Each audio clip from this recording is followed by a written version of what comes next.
Hello everyone, welcome back. I'm Jacob Silverblade, and today we're going through several changes that I think are, if done to certain factions, this game will be absolutely amazing and will be in the best place and the healthiest place it has ever been in for a long while, provided they don't mess up stuff with the new content release. Let's hope they don't do that. But if they do these changes, I think this will be a really fun game to play, and it will be the healthiest it has ever been. So what we're going to do is then get through all the factions, which I believe need a couple of changes here and there, and we're going to be starting off with the most powerful faction in the game.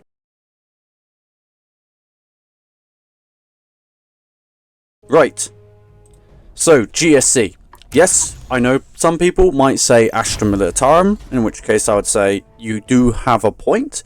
But personally, if I had to say, the most powerful faction in the game right now is GSC. And that is because of the Primus Safariana deck. And we're going to be going through a couple changes that I think need to be done. The first one I think is kind of obvious. If you haven't seen, BJ's recently done a video on his channel using this. Long Tim has also done a video on his channel using what is the card Roaming Outriders. Roaming Outriders is a very powerful card, and I think is heavily pushed. I think it always has been pushed. I think in fact doing this deck, the Roaming Outrider deck, probably was more powerful than the GSC deck in the past with Scenari. I think it generally is with Primus Safariana, this Primus Safariana Roaming Outrider deck. I just think Scenari was just far more toxic in the past, and since because people knew about that deck, people were playing the Sabotage Scenari deck. This deck, however, I think is actually even stronger, and Roaming Outriders definitely needs some kind of nerf. I propose that you simply increase the cost for 5 energy. This way they can't easily, they are massively, well not massively, but they are heavily delayed in performing their combos and being able to do the stuff they, well, want to do. With the stuns and the damage, with a well-built deck, they can pretty much just do whatever they want. It's just too much tempo, too much like capability. It's also really powerful card because it's also able to provide you basically an entire turn by stunning the entire board, or if not, removing some troops as well. So I think for 4 energy, this is far too strong. Just being able to do roughly around about, I'd say, was it 5 to 6 damage on average, because you have about 5 to 6, well, maybe 7 damage then, because 5 to 6 vehicles in your hand when you use Roaming Outriders with Scenari, with that draw stratagem ability and draw troop ability. I think you can then get, you know, decrease the cost as well. It enables several different combos with like Cult Name and Rust by playing several things, and I think it's overall just too much, and I think Roaming Outriders is ultimately the thing which heavily enables it. And I'm not saying we absolutely destroy it. I don't think this will destroy it, because it still has the cost reduction. I'm not saying remove the cost reduction, which would make it a lot less stronger if it didn't decrease the cost of all the vehicles. I'm just saying that just increasing the cost to 5, so the combo is still there, but it isn't too strong and too oppressive. Next change that I honestly think needs to be done is the Jackal Scout. This is I guess a bit more debatable whether you change this or not. I personally would. I think it's a bit too much for 1 energy cost for what it's doing. The main thing you got to realize is that you're able to see the opponent's hand when you, well, use it. You're able to see 3 cards in your opponent's hand. This way you're able to predict what your opponent can do, what he can do, you know, what's going to happen, what's their play is going to be, how they interact with the certain board, that sort of thing. With that, I think Jackal Scout becomes just far too much for just a 1 energy drop. I think with being able to see the opponent's hand, and then also being able to increase the card cost by 1, with a body as well, is too much. Maybe we could get away with it if it was a 1 energy stratagem, instead, and there was just no body, where you're just able to see your opponent's hand and then increase the card cost by 1 for 1. However, the fact that you get body as well, it just means that even if you ignore the seeing hand mechanic, where you're able to predict what your opponent's going to play next, you're spending 1, you get a body, and you increase the opponent's card by 1. If you're going to look pure tempo placed, well, you effectively, they're behind a turn by 1, you're up a turn, you've used 1 energy, but then you increase their thing by 1 energy, so you've spent 1, and they have to spend 1 extra, but then you get a body as well. So I think it's far too much that it does that just merely for 1 energy. So in that sort of logic, I would increase it to a 2 energy cost. I would also increase the health to 3, and maybe give it 2 range attack as well. Make it just a complete average body, which, but I would remove what I think is a very powerful, just for 1 energy cost type like unit. It's particularly just being able to see the hand. I think when you're a very good player, you're able to use this totally to your advantage, able to predict exactly what's going to happen. And I think this is also a card which is actually just too much for what it does. The final thing is a bit more of a controversial one, but I think in the long run it is necessary. And that is a change to Primus Safriana.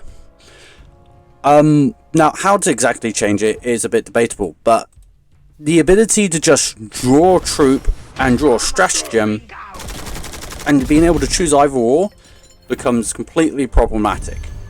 Because right now, I think it's quite comfortable in saying that Primus Safriana completely outdoes all the other GSC warlords. And it's not as if the other GSC warlords I personally think are bad. I think Icon Ward actually has a very powerful ability by buffing up Ward board wide and also healing board wide. And then Magus has a very powerful ability by just generating infinite value. I just think it's too much that Primus Safriana is basically able to combo anything it wants, however it wants, no matter what the problem is. Now, the question is how to change it, because I know people really like the Primus Safriana and its ability to able to do that. I get it, it leads to very fun combos, but I also say that maybe that's the problem itself, is that you can combo off so easily and it just enables so many easy combos, pretty much guaranteed, just because it has the ability to draw a troop, so you're able to fetch troops if you build your deck around it, or you're able to draw stratagems, so you're able to draw stratagems if you build around it. I think it's just, I just don't think any of the other warlords can compete, and to make GSC ultimately interesting, I think Primus Safriana needs to have some kind of nerf. I would propose that you still have the ability to draw a troop, but probably get rid of draw stratagem. It's hard to say. You could replace both for draw card instead and just make it a different version of Calgar, which I would be fine with. Card advantage is a very powerful ability. However, with draw troop, you could still use those sort of like combo potential troop plays, which are going to be a lot more, I would say, a lot more fun.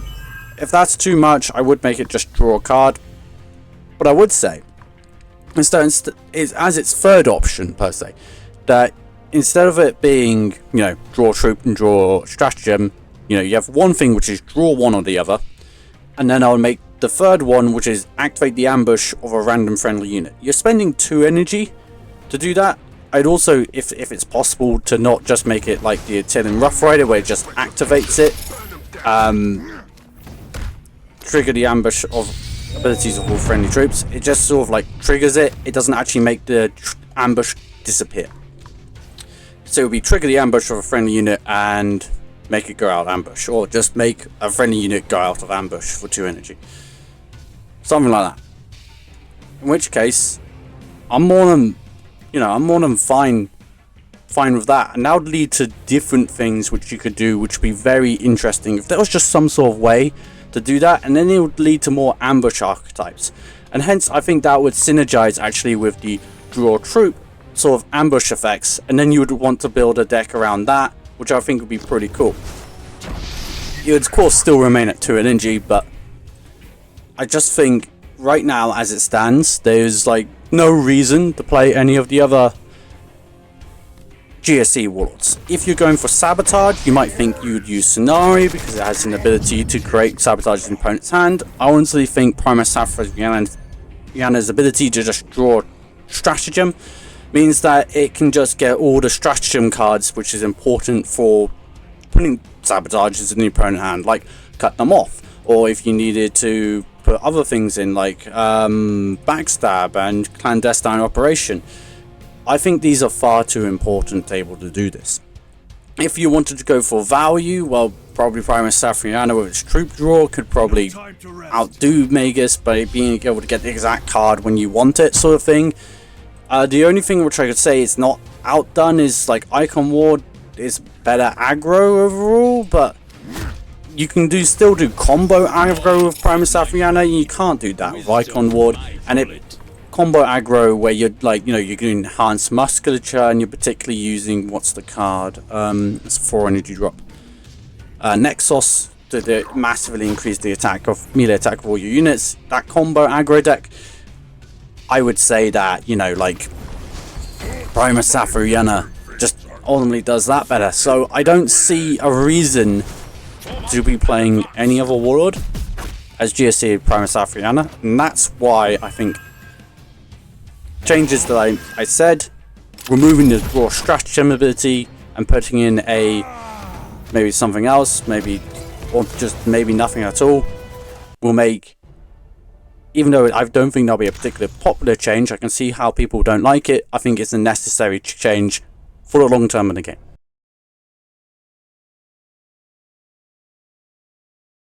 Right, so now we're on to what I believe is the second most powerful army in the game, and that is Astra Militarum. I think it's certainly up there, and I think definitely there's a huge argument to say that Ursula Creed right now is actually the most powerful warlord in the game, and it's more powerful than Magus. I can definitely see that. Don't get me wrong. I can definitely see it, and I'm not going to argue anyone on that. I just say that I think it is, with the combo potential, I think Primus Saphiriana is the most powerful warlord in the game. We'll just have to see on the results. I just think Primus Saphiriana is probably just a bit more difficult to play than just simply Ursula Creed spawning every single infantry troop in the game and then hitting face with it, right? I think that's just easier to do. I don't think even the Primus Saphiriana deck is difficult to play. I just think Ursula Creed is just even easier to play. And let's get this out of the way. The first card, which obviously need nerfs, is Vitter's Griff. Vitter's Griff is far too much for what it does, what she does. I don't care. Just the fact that it's able to, it's not like flying and then flank. It actually just gives all flying things flank, just innately. It's kind of crazy. Because then it also that synergizes with the strike ability to be able to give its thing with flying also flank. And then finally, it's just the stats as well. It's like the combination of everything. It's got flying, it's got everything with flying as flank, and then it also puts in the guy with flying, so it gains flank because of Vitter's Griff, and that conveniently works out with the strike ability, because then, you know, you're not always able to give the guy flank, so it's able to do some problems. And then it's just the stats as well. It's always my opinion that Vitter's Griff is a 5 energy card in a 6 energy body, spawning a 4 energy unit. So it's like a 5 energy deploying 10 energy worth of units. It's just far too much for what this game is trying to do, and it's at this power level. This could probably be an alright card in like what's it called? Hearthstone. I reckon they would play this in Hearthstone. Because it's that powerful. I don't think it's you know, Hearthstone's a completely crazy game that, you know, I hope we don't ever get to. I hope we never get to that power level, to be frankly honest. I don't think I'd like the game at that point. But I think Vitter's Griff could probably fit into that game and probably work perfectly fine. I think it's that much. Yeah. So what needs changing about this? there's two ways you could take this. And which I've seen. The first way is that I've always thought this is just decrease the stats on this. Make it like 5 life, give it 5 melee attack, give it 3 range attack. Seriously, it would be perfectly fine with that strike ability, and it's just got those level of stats. Perfectly fine to be able to spawn in a Tempestus Aquilon, which, heck, I will say the Tempestus Aquilon, nobody plays the Tempestus Aquilon just normally, like as a card in its own right. The only time I see a Tempestus Aquilon is when Vitus Griff spawns it. Otherwise, it never sees play. So that's the first way. It's just that it just becomes a very effective sort of like board building sort of presence, able to get more guys out, kill something weak, and then it's able to send a Tempestus Aquilon with 5 range attack to seal something like a big threat. The other way you can see it is that you change the strike ability for duty. Now, personally, I don't think that would be enough. If it was just a duty, you might have to change friendly troops for flying flank. Have flank into a friendly troop. Not friendly troops, just flying flank. So it wouldn't be able to give the guy flank as well. Something like that. Maybe a decreased cost in stats. I don't think it'll be enough, but it's a very good idea that I've also seen that the Ecclesiarch mentioned, is that the duty ability change would make this not nearly as oppressive. You would still only have 1 flanker and 5 energy. You would be able to deal with a target. Yes, there would be a big statted body on the board, and that's why I think it would be too much of a problem if Vitus Griff could just do that. But I think it would be far more interesting and just not a, yes, I have Vitus Griff now, I am way too strong. Now, there is another card I actually think does need nerfing as well, along with this. And that is, well, Armored Lightning. I think this is also too strong of a card. I think it's the fact that you can also get Tempestus Scions, which have Camouflage, with Vanguard, and if you control a vehicle, you also have Armor 1. I think that is just too much for 5 energy. I propose that you change Armored Lightning to a 6 cost card. This way, it actually has a reasonable cost for what it's trying to do. I think 6 cost, I think it's totally worthwhile to deploy 3 guys with Vanguard and Camouflage and a potential duty ability to stun key threats and problems. And then on top of that, if you do just happen to control a vehicle during that time, you'd also gain the Armor 1, which I think I much prefer. I just think just the value this is providing is a bit too much for what I want to be really seeing, and I think it's just a bit too strong. So I think it's just, yeah, it's too strong, and I think 6 cost would be absolutely appropriate for this. And to be honest with you, those are the only true changes I would probably make to the Imperial Guard. So, I think we're going to go on to the 3rd most powerful faction in the game now.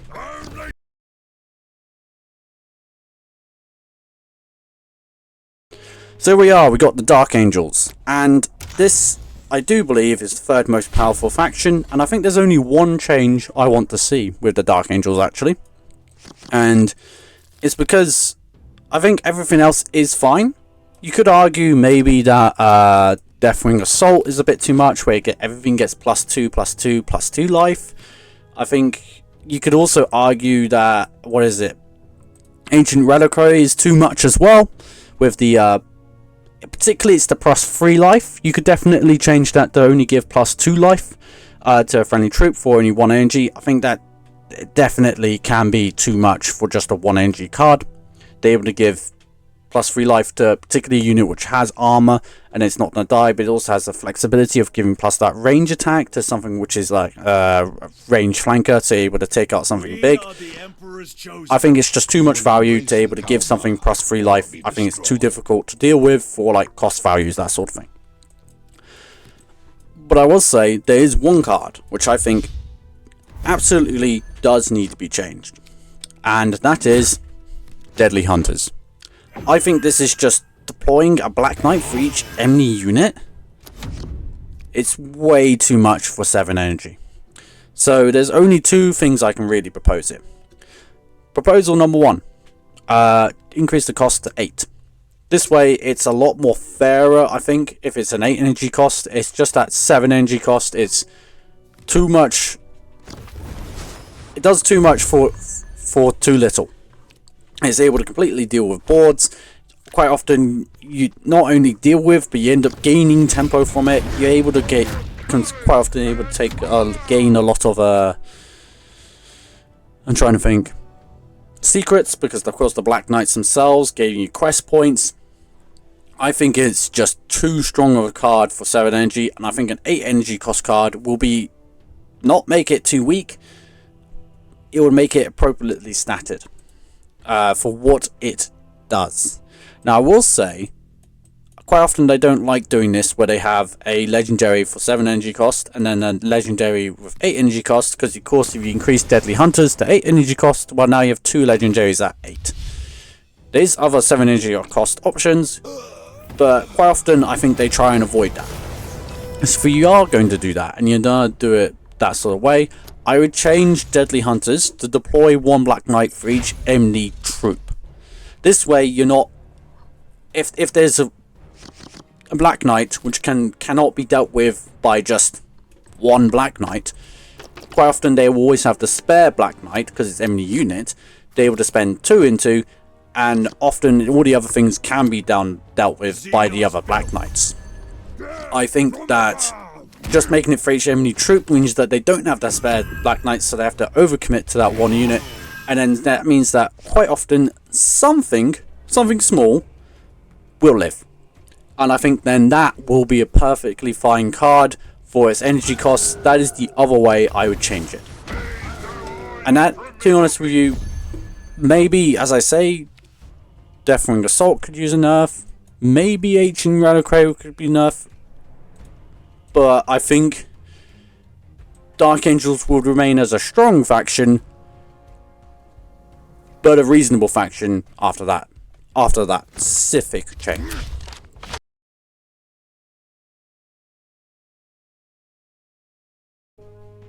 Now, we're going to be going on to changes which I believe are not nerfs, we're not going to be talking about nerfs anymore. I don't think those are the only 3 factions which I think need to be dealt with. We're going to be talking about some armies which I believe do need some kind of buff.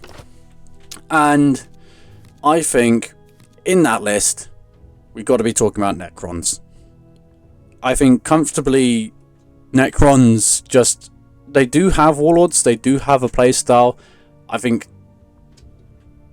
they are very weak right now, and it does sometimes feel like everything they try and do kind of just doesn't quite work.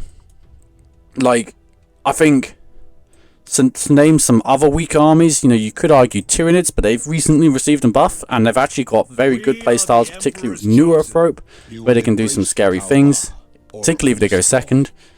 Tal, maybe the second weakest faction in the game, arguably could use something, maybe a little something here and there, but often they can cause, I see them able to cause problems, like Commando and Mesos. If you manage to get the play it right, manage to get the Savior Protocols out, you can really start spamming that board with a whole bunch of drones and cause a whole bunch of problems for your opponent. However, Necrons, I have never really seen them in recent time to able to build up a board and able to go, here is a problem that you can't deal with. I'm not saying it's impossible, but often that requires several turns of the opponent being able to do what they want. And if you allow that, well, heck, like GSC will completely roll you over. Give them 1 turn of being able to do what they want, and you will probably die in that turn. Necrons, if they have to acquire several turns of what they want to happen, to be an actual problem where you go, oh gosh darn, I need to have an answer right now, otherwise I'm going to lose, I think then is a bit too much, a bit too little even. I think I can't really propose a proper buff to Necrons, because I think Everguild are better than me coming up with ideas in how to make a faction more interesting. But I think some sort of proper buff 2 Necrons as a whole would be a good idea.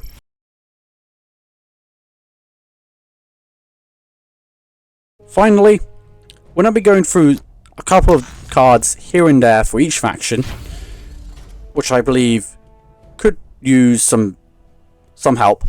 And the reason why is it's on the basis around of stealth units. I think stealth is a very powerful mechanic which doesn't really have a counter, and I think every single faction in the game should be able to have a sufficient counter into being able to deal with stealth units properly. So we're going to be going through this stuff. But yeah, just as a general rule, if a guild unit takes something out of this, please make it more ways possible for armies, any army in the game, to actually able to deal with a stealth unit. One example would be definitely the Eldar. Eldar don't really have a great way of stealing stealth in general. The best way the Eldar can right now deal with stealth is using James Czar's ability to stun a random enemy unit. So they stun the enemy warlord, for example. There's a stealth unit, and then James Czar is able to randomly stun. It won't hit the warlord because it's already stunned, and so hence the stealth unit gets stunned, and then it loses stealth and it can't act on its turn because it's stunned. That is right now the only way for Eldar to be able to deal with stealth units, and I propose that the Dire Avenger needs to be able to actually properly able to deal with stealth units well. I think it does too little. It's simply at best is a tempo drop, where it's a 6 health, 6 melee attack, 3 range with shuriken 3. And it conveniently, if they happen to have stealth or camouflage, they lose it. But that ultimately does nothing for this unit, because you then have to actually deal with the stealth unit, otherwise it's as if they never had stealth. It's as if they had stealth to begin with anyway, if you can't even actually deal with it and stop with the stealth unit doing what it wants to do. So you end up getting to the stage where if you want to actually move stealth and then deal with it properly with a flank troop, you're starting to get up to 9 energy just to deal with a 3 energy unit in stealth. So here's my proposal. You keep the rally ability the same. All enemies lose stealth and camouflage, but you also make it randomly attack a unit in stealth. Or camouflage, let's say. This way, you're able to utilize the shuriken of this Dire Avenger Exarch, and you're also able to utilize that high melee attack. They're able to be a real proper stealth counter, and able to actually deal with problems that you wouldn't normally, I guess, see, or wouldn't normally able to be dealt with otherwise. That is my first proposal. Second thing is some kind of buff to the Ultramarines guy. He's alright in the fact that if you kind of already have tempo to begin with Tyrannic War Veteran, and you're able to play the Tyrannic War Veteran to enemies lose stealth and camouflage, you're able to use the tempo you already have to deal with it, and of course it gives you slightly more tempo in the fact that he's an actual body. However, he isn't great. Like, he isn't a good counter to stealth. He's a alright counter to stealth at best, and right now as it stands as Ultramarines, you can't really afford to have this card not be a tempo play and not able to do its thing, because if the opponent doesn't play stealth, you're kind of like there behind, where at best you've got a 3/3 or 4 life for 3 energy. That isn't great. So it needs to have, I would say I'd like it to be able to deal with stealth a bit better. You could ultimately make it be able to do damage to some of those units in stealth. You could make it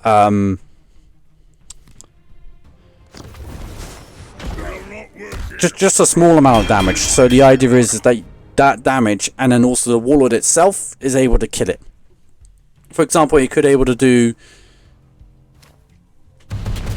all enemies lose stealth and camouflage and deal 2 damage to a random unit in stealth, or deal 2 damage to a random unit in stealth.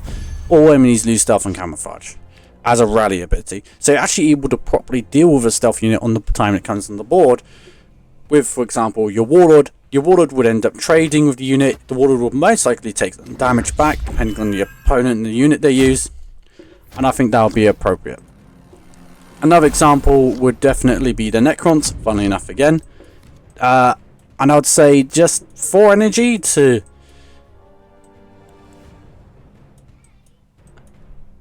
Where is it?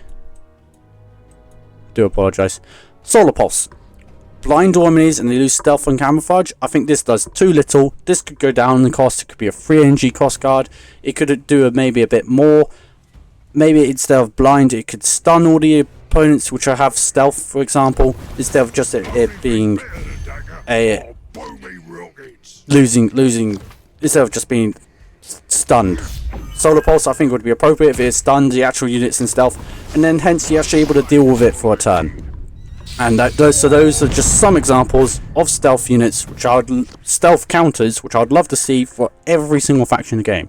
Right now, I don't think Chaos has a counter. Of course, Orcs have no mucking about, but I'd rather if they had a proper counter, which isn't just destroy a unit which happens to accidentally get hit by it. Tyranids, their counter could be better. It could be a bit better statted, I'd say. Maybe even a bit more damage. Maybe it could do 4 damage.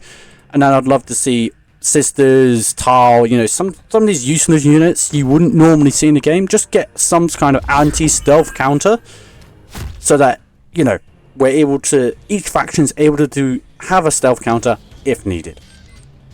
Anyway, that's all I've got today. Hope to see you next time.